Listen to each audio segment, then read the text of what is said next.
It's possible you've never asked yourself whether there's a better way to vote. I'm here to argue that there is.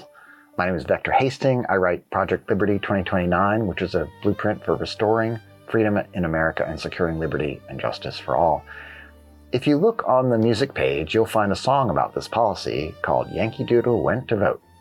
And first, to be clear, I am not a voting expert, and that matters because this field has been researched more than almost any other. There's even been a Nobel Prize for it. What I do know is this: America uses the oldest, dumbest voting method in the developed world. Almost no one else uses it. We barely think about it, we just do it. It's called first past the post. You pick one candidate, we count up the votes, and if no one gets a majority, which happens a lot, the person with the most votes wins. That's not a majority, that's called a plurality. So imagine if legislation passed with a plurality. It wouldn't, it doesn't. But that's how we choose presidents, senators, governors, and almost everything else. A few states have already moved on. Not blue states, but mixed ones. Maine and Alaska used ranked choice voting. On those ballots, you rank candidates, first choice, second choice, and so on. When they count the votes, they check whether someone got a majority. If not, they eliminate the last place candidate and redistribute those votes based on their second choice or third, whichever round you're in. Then they repeat until somebody has a majority. This produces more moderate winners. Look at the only two moderate Republican senators left, Maine and Alaska. And crucially, it produces someone who has majority support. Georgia, Mississippi, and Louisiana use a different method, the runoff. First past the post, but if no one reaches a majority, they hold a second election between the top two. It's expensive, but it guarantees a majority winner. Now here's where things get wild. Voting systems can fail in weird ways. That Nobel Prize was for Arrow's impossibility theorem, which basically says no ranked voting system can satisfy all the fairness criteria you'd normally want. Veritasium does a great deep dive on this, and I'll link to it. But the key point is this: even with their theoretical flaws, these systems work much better in real life than the one we use.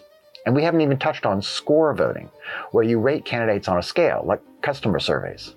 Those methods are often more scientifically sound and measure something deeper than simple preference. They measure consensus. And here's the problem: experts disagree on which system matches what human wants.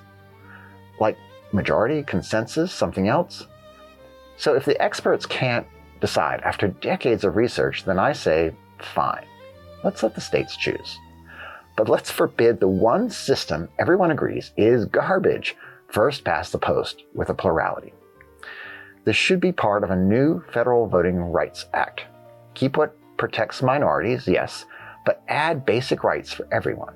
No gerrymandering, a federal holiday for voting, full accessibility, no financial or bureaucratic barriers to voting, and a requirement that every election is decided by either a majority or a consensus.